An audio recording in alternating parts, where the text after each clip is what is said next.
Bienvenue à Portrait Carrière.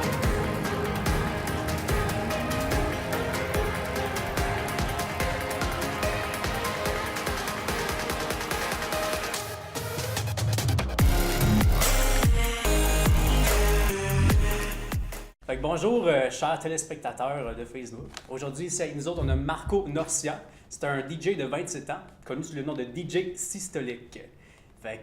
Dans le fond, lui, ce qu'il aime bien faire, c'est de la musique électronique, particulièrement le house, mais aussi les musiques populaires du moment, tu sais, tout ce qui joue dans l'été, des choses comme ça. Marco, première question pour toi, par exemple, j'aurais, si tu en aurais à nous décrire rapidement, c'est quoi tes plus grands succès? Ça serait lesquels? Mes plus grands succès, je dirais que c'est lorsque j'ai mixé au Beach Club, puis que j'ai mixé également dans le club de MC Mario, qui est connu beaucoup à Montréal. Okay. J'ai fait, dans le fond, la première partie d'un party qui s'appelle le Party Budweiser. Et j'ai fait aussi un party à Blainville, au Golden Night Club, qui est fermé aujourd'hui, mais c'était souvent des sex parties, qu'il y avait aussi des parties mousse. C'est des gros succès que j'ai eus, qui m'ont fait connaître dans le domaine. Puis souvent, il y a des gens qui venaient me voir, puis des compagnies de production. Puis là, on me mettait dans des clubs pour des soirées vraiment spéciales. Puis ça, j'aimais vraiment ça. Ça m'a vraiment aidé. Puis c'est avec ça que j'ai pu faire mon nom. OK. Ouais. Ça s'est fait sur combien d'années, ça environ? Ça s'est fait sur un total, je dirais, de 1 an et demi. Ça a été vraiment, vraiment, vraiment rapide. Ça a l'air, hein? Ouais. Quand je commence mes spectacles, j'ai toujours un grand écran, puis tu as toujours le battement de cœur qui commence. Exactement, ouais. Fait que c'est pas un DJ, c'est un professeur d'éducation physique, finalement, excusez de vous décevoir. On a essayé. Mais... Et voilà, non. Fait que vraiment, c'est quelque chose que j'aime faire, puis je m'arrange tout le temps pour que le monde y trippe dans mes soirées. Je suis autant dedans que eux le sont. Moi, à chaque fois que je suis mix, j'ai toujours une serviette avec moi parce que je vais sauter avec eux. Okay. Je vais parler avec eux, je vais les animer. Je veux vraiment que quand ils vont sortir, ils fassent comme « Wow, OK ». C'était pas juste un DJ avec une table tournante, c'était un spectacle. C'était vraiment genre tout un événement, de la lumière, du son. Il y en avait des affaires. Puis j'ai pas payé ou je suis pas allé le voir pour rien. C'était hors de l'ordinaire. Ouais. Tu vois, je vais dans des clubs puis j'ai l'impression que le DJ qui est là, c'est plus c'est comme une boombox automatique. Genre. C'est pas un DJ. J'en ai vu souvent du monde qui, justement, ils vont peser sur le play, puis le setup est déjà tout fait. Puis lui, il va faire semblant de mixer, mais ça va arrêter là. Moi, j'aime ça mixer live. Il faut toujours essayer de faire des nouveaux mix, de sortir de la zone que tout le monde est. Exemple, tout le monde fait la même musique, toi, essaie de faire des mix différents pour que le monde fasse « Oh mon Dieu, OK, c'est cool ça. » on aime ça, on va le partager. Financièrement, est-ce que c'est quelque chose qui est dur avec DJ? Le montant que tu reçois quand tu es DJ, souvent vont te servir à t'acheter du nouveau matériel. OK, ouais. Une table tournante, ça peut tourner entre 6 000 $ en montant. Ton ordinateur, il doit être utile, il doit être quand même assez performant pour tout avoir les musiques que tu as. Moi, j'en ai au moins 10 000 dans mon ordinateur, en plus d'un disque externe. Quand tu regardes ça, puis surtout si tu as des parties privées, des fois, il faut que tu aies tes propres haut-parleurs qui vont coûter aussi de l'argent, des micros, faut que ça soit un investissement dans un temps. Tu peux pas faire du DJ si tu n'es pas capable de te repayer en même temps. Puis quand ça brise, c'est pas la personne qui est engagée qui va le payer, c'est toi-même de ta poche. Ça peut devenir très payant, comme ça peut devenir difficile des fois. Comme il y en a qui vont dire...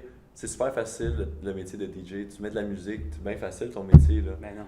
Mais honnêtement, on va parler de mariage ou peu importe, il faut que tu sois capable de lire ta foule. Il faut que tu sois capable de trouver la bonne musique qui va les accrocher. Il faut que tu sois capable d'essayer de mettre de la vie aussi. Fait que moi, tout ça, c'est 3 choses qui sont vraiment comme importantes. Il faut vraiment que tu sois bon dans l'entre-gens et le PR. C'est vraiment ça, je te dirais, qui aide à se faire connaître. Si tu n'es pas capable de prendre les devants et de parler. Fait que tu crées tes propres opportunités. Tu as utilisé un contrat qui n'est pas « Hey, tu connais-tu d'autres personnes qui... » Ça a commencé de même. Tu vendais des fois souvent des billets en même temps que tu étais DJ. Ça, quand tu commences, c'est souvent ça qu'il faut que tu fasses. Tu amènes du monde. En amenant du monde, c'est là que le monde va te connaître. Puis là, tu vas dire « Écoute, j'en fais un autre, telle date. » Est-ce que tu veux venir? Puis là, ils vont inviter des amis, puis ça va monter comme ça. C'est pas fou, ça? Ouais. Pour que tu sois bon socialement, je suppose, tu as des talents techniques. Oui. C'est-tu quelque chose qui a été dur pour toi de développer au début de ce genre de... T'étais-tu quelqu'un de gêné avant? Non, c'est ça. J'ai toujours été quelqu'un qui avait de la facilité à parler aux gens. Moi, je suis pas gêné.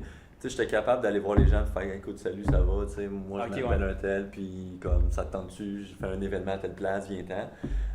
J'étais assez comme à l'aise avec ça, j'ai pas peur d'aller voir quelqu'un qui est assis dans un magasin ou un restaurant et dire comme écoute, je peux te déranger 30 secondes. Fait que là-dessus, à l'entre-gens, j'ai l'air à 110%. Dans la petite note, j'aurais à dire là-dessus, un peu dans ce genre de métier-là, si tu n'as pas la passion de le faire, c'est très rare que tu vas être capable de se rendre à ce très haut niveau-là où est-ce qu'il y a de l'argent à faire. Fait que si tu es juste là pour l'argent, fais d'autres choses. Parce que dans le genre de métier de DJ, je suis sûr que tu vas confirmer ça, mais c'est soit tu es payé très cher ou tu n'es pas payé. Exactement. Probablement, fait que, Ouais. ouais. Toi, Marco, Ouais. tu as été à l'école. Oui. Tu as étudié en quoi pour te rendre là? Il n'y a pas tant d'études à faire, honnêtement. J'ai commencé, comme je dis, il y a à vrai 10 ans.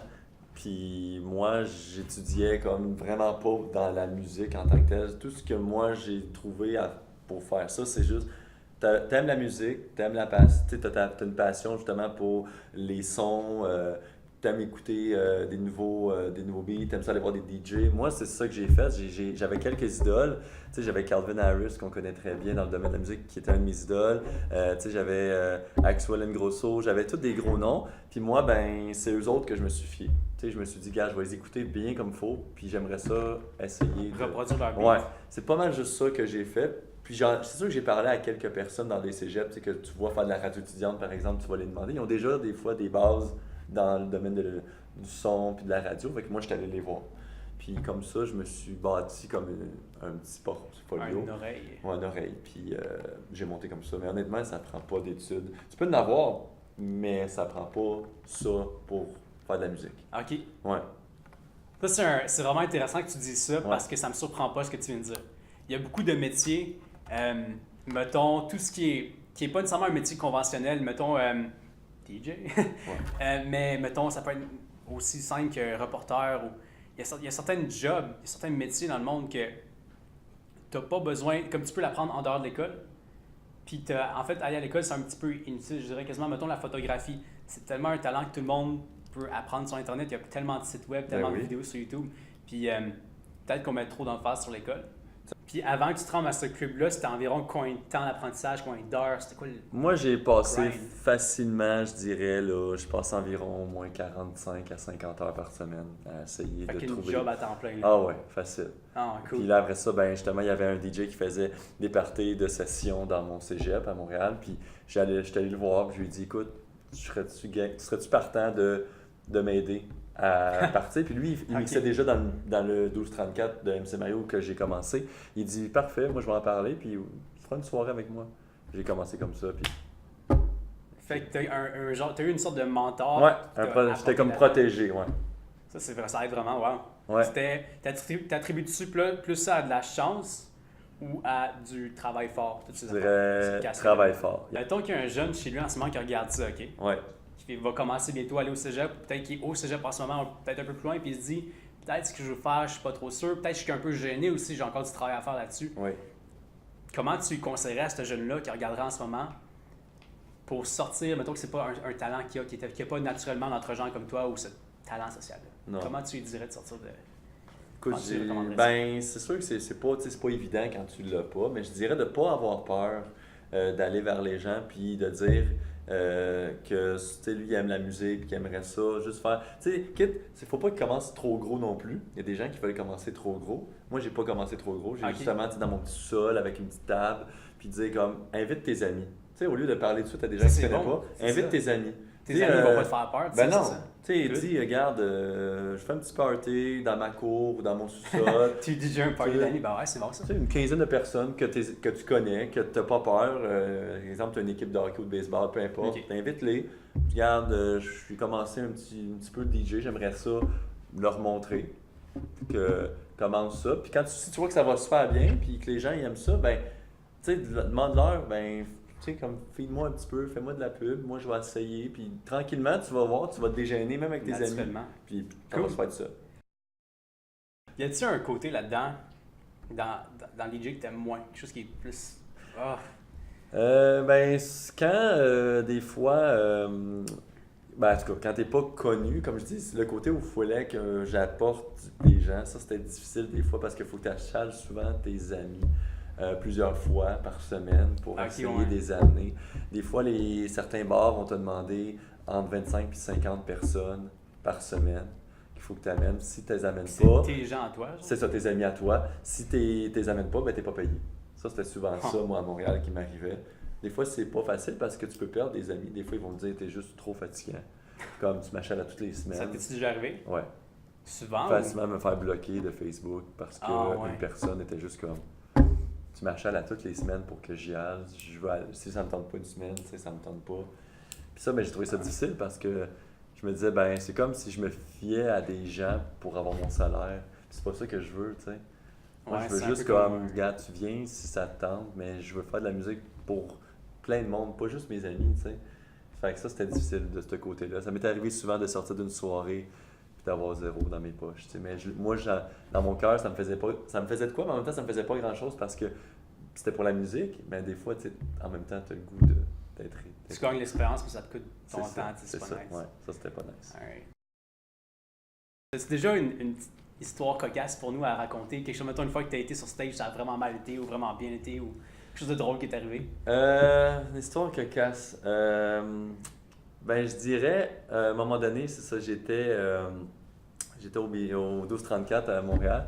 Puis tout va bien, le pic était minuit, là, tout le monde danse. Puis à un moment donné, ben, ma table tournante, moi, on me dit, tu peux juste prendre une petite pause, tu vas te chercher un drink, puis reviens, tu peux laisser ta table tournante. Moi, ma plus grande peur, c'est de laisser mes choses là, m'en aller, puis que ça marche plus, tu sais, quand je pars.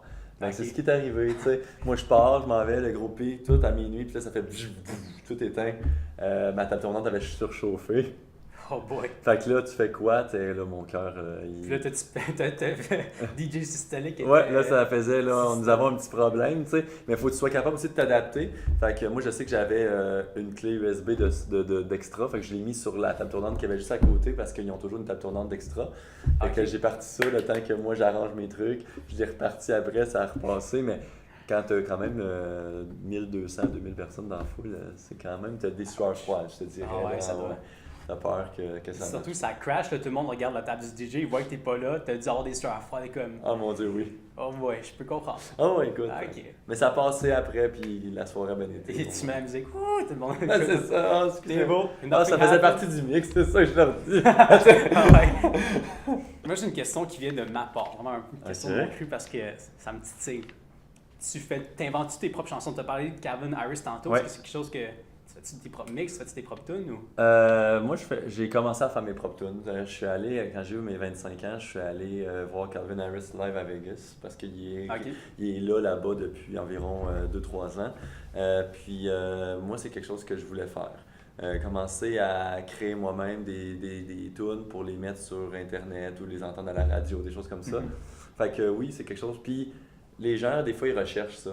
Tu sais, des fois, tu entends souvent les mêmes chansons à la radio, c'est bien le fun, mais tu sais, des fois, créer tes propres versions qui sont bonnes, ben ça fait que juste comme, mon Dieu, j'avais pas entendu ça de même, puis c'est donc bien bon, ce morceau-là. Alright. Puis, une question que j'aurais pour toi, parce que c'est toujours cute à voir, c'est comment ça s'est passé ton coup de foudre au début pour ça? Quand t'as fait toi, tu t'es levé le matin, j'ai fait, moi, je veux devenir DJ. Genre. Ben écoute, j'étais au cégep de Bois-de-Boulogne à Montréal, puis à un moment donné, il y avait souvent des personnes avec qui je me tenais, puis on faisait des parties d'amis dans certains endroits.